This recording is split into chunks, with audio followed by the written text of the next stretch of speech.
Welcome back to my channel.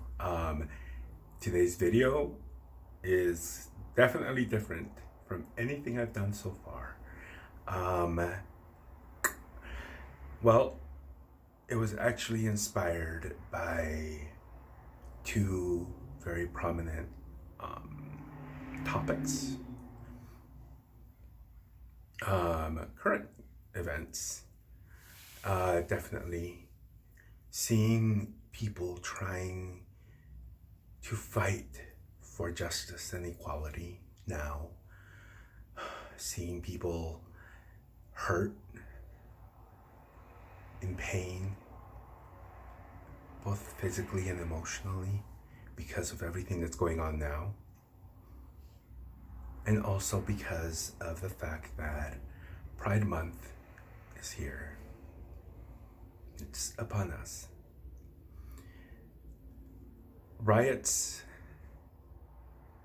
throughout history, as many people have pointed out, this is not the first, and unfortunately, it won't be the last until real change happens.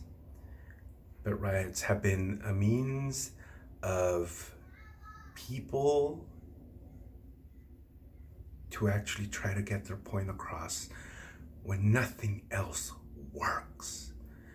When you've reached your limit, there are other factors involved, as many of us know. But yeah, now I 100% stand with my Black brothers and sisters. As a brown person, I know exactly what they're going through. I've had my own experiences. But I 100% support them. That being said, because of Pride Month, a lot of the younger generation don't really know the history. Don't really know the history. Don't really know why. They have a general idea. Then that horrible movie, Stonewall movie, came out. Don't get me started on that mess, because that was disgusting. They washed all of history with that movie, which is like, anyway. So, yes, the general idea of Stonewall, the whole event that happened in June 25th in 1969, where a trans Black woman was the mother of that movement, of that event. Marsha P. Johnson, without her bravery, I don't think anybody else would have done it. So if anything, we should be grateful for the strength of a trans Black woman. We know about Stonewall because it was the largest riot against police brutality in the LGBTQ plus community to date. But what most people don't know is that it wasn't the first, and it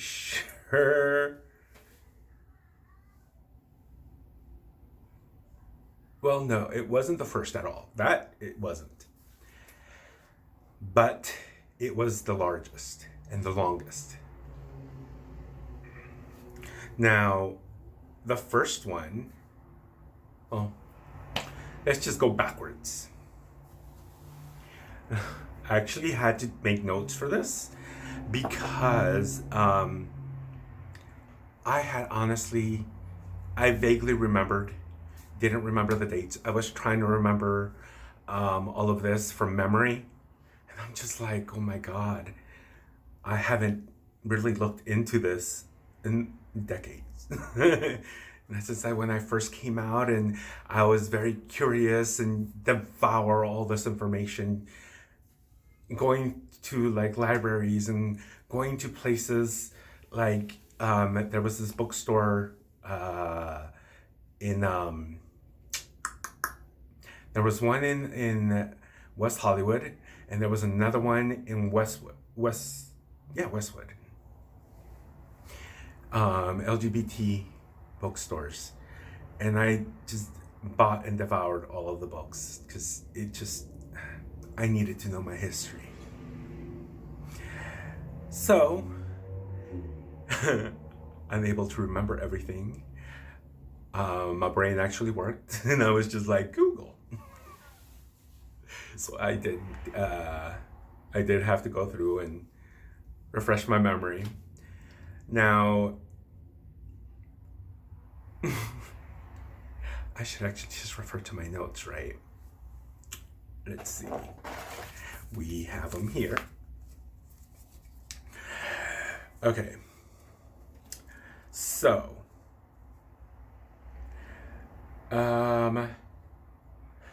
one of the events that happened years before, years and years and years and years before. Not that many, just a couple. In 1967 was at the Black Cat Tavern. Now, many people call it the Black Cat Tavern riots. They weren't really riots, but they did stand up. It was one of the first, like I said, demonstrations protesting police harassment. And this happened on New Year's. Cops came in undercover and started arresting people. Now, it was definitely a demonstration against the brutality, like I said. And a demonstration was created a month later on February 11th. And it was created by PRIDE, which stands for Personal Rights in Defense of Education. And Defense and Education. Bet you didn't know that one, did you? Now, there was also another riot in 1968 at the Patch. The Patch was located off PCH, and it was actually owned by, please tell me, a man by the last name of Glaze. Now, his club was frequented by, again, all LGBT types. And the cops had already warned him once that, or a few times, that if this continued, they would have to close and arrest everybody. And at first he tried to comply with those demands, because you weren't allowed to have man-on-man dancing. You were not allowed to have lesbians. You were not allowed to have gay dancers or drag queens perform. But when he tried to comply with these rules, he ended up, his business was going down. So what he decided to do was basically to just warn his patrons when there were undercover cops. Now, the way he warned them was by playing the song Shoot. I don't write this down because I'm like, God Save the Queen. God Save the Queen. So that's when the patrons, would separate and act normal. But one day, some undercover cops showed up, and there was a raid, and they started arresting patrons after being fed up by what he was seeing. He stood on stage with a mic and ended up saying, what did you say? It's not against the law to be homosexual. It's not a crime to be in a gay bar. And he started telling his patrons to chant, "Fight for your rights," and "We are Americans too." Sound familiar? It's a call to action that has been going on for decades and decades and decades upon decades. Now, what Blaze also said was that the bar and the owners of the bar were going to pay for basically the bail of everybody who was arrested. And he got everybody to march along to the police station. Along the way, they stopped by a florist shop, and he bought all the flowers and handed them out to every single person that was marching with them. They ended up going to the police station. The cops at the desks, they were kind of like freaking out because they never expected to see, first of all, they didn't expect to see so many gay people. And I'm using gay to compensate the whole rainbow. And they did not move until they were able to place bail and pay for the people that were arrested. Now, one of the patrons of the club that night was a Reverend Troy Perry, who was a Pentecostal minister from a very rural town in Tennessee. And they ended up arresting his other half. When his other half came out of jail, he pretty much, he was scared. He was more than likely beaten. So the first thing he said to his partner, to the Reverend, was, "God doesn't love us because he lets this happen." The Reverend was shocked by that statement. But then that's when he realized, because don't forget that the churches, which obviously still going on, saw being gay as a sin. So from this statement from his lover, he actually created the, Metropolitan Community Church. And that's where we get our first gay church. Now this event is what actually spawned, these two events actually is what spawned The Advocate. But it wasn't what it is now. The Advocate back then was just a regular newspaper, a gay newspaper, which meant that it was also very dangerous for anybody who worked for it, for anybody who was caught reading it, for anybody who distributed it. So it was all very clandestine and under the covers type of thing. Once, a lot came out of these incredible moments in my history, our history, LGBTQ plus history. So, but yet again, these were not the first. These were not the first events by any means. There's also the Compton Compton Cafeteria riots. The Compton Cafeteria riots happened in San Francisco, and that was back in August of 1966.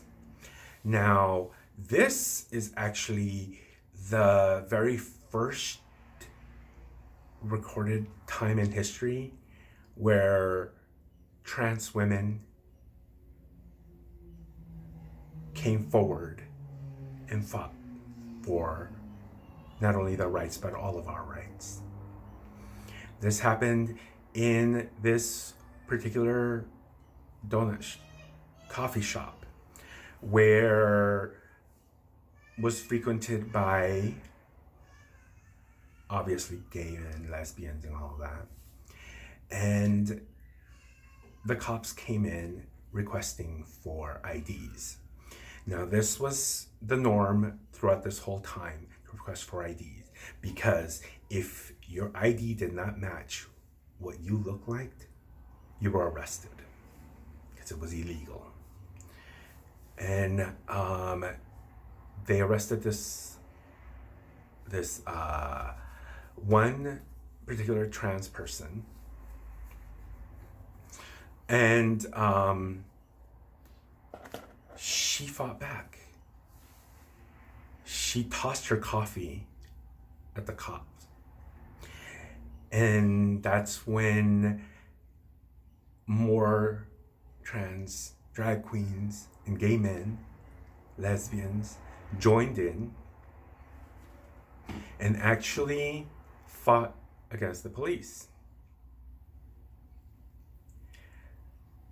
Now, what the police did was basically they called for reinforcements, and they closed off the streets. It was sort of like a mini riot, basically. So, yeah.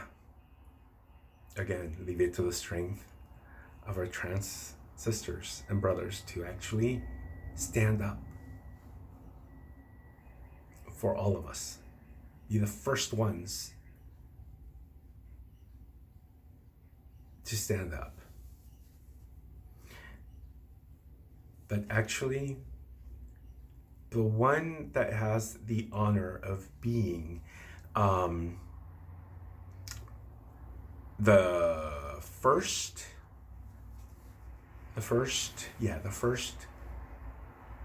uprising against police brutality is another one. Like the one I just mentioned was in San Francisco. The other two were also in LA. But the very first one was in May of 1959, and that was at the Cooper Donut Riots. That's what they're called, the Cooper Donut Riots. Now, this was a donut shop that was located in downtown LA, and it was actually flanked by two gay bars. The cops again came in asking for IDs, and they arrested quite a few people. They arrested a gay man who happened to be an author. And the author's name is, I have his name. John Rechy?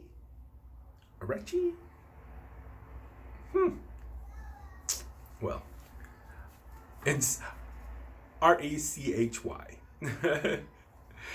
Now, they arrested a transgender woman, a lesbian drag queen, and a gay man, and sex workers. Now, they were all piled into the one car, and they were complaining about that there was no space for all of them in the back of the car. And that's when a lot more LGBTQ plus people came and started throwing rocks and basically fighting back against the brutality again, because they had been beaten as well. The cops ended up leaving without the people they had arrested. And again, they ended up closing the streets. Now again, this happened in 1955. Now, LGBTQ plus people have been fighting for our rights since the church decided it was a sin.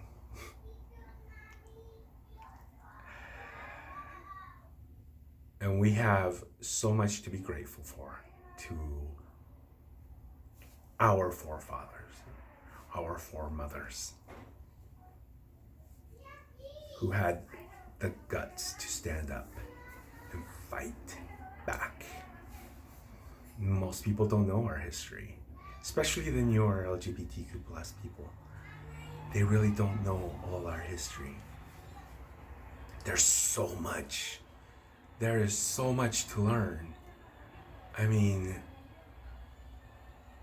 there's you don't even have to read. There's movies you can watch. The Celluloid Closet. That's a wonderful movie. That talks about how LGBTQ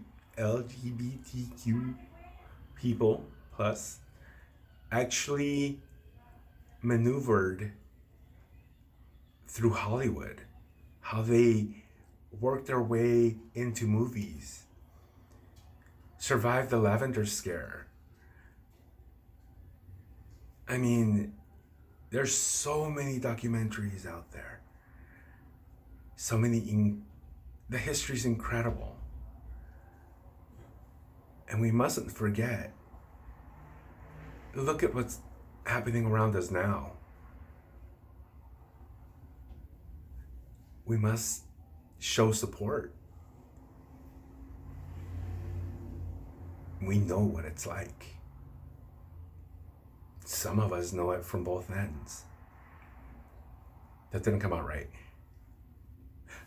Some of us have experienced it from all angles. Okay, you know what? You know what I'm trying to say. But yeah.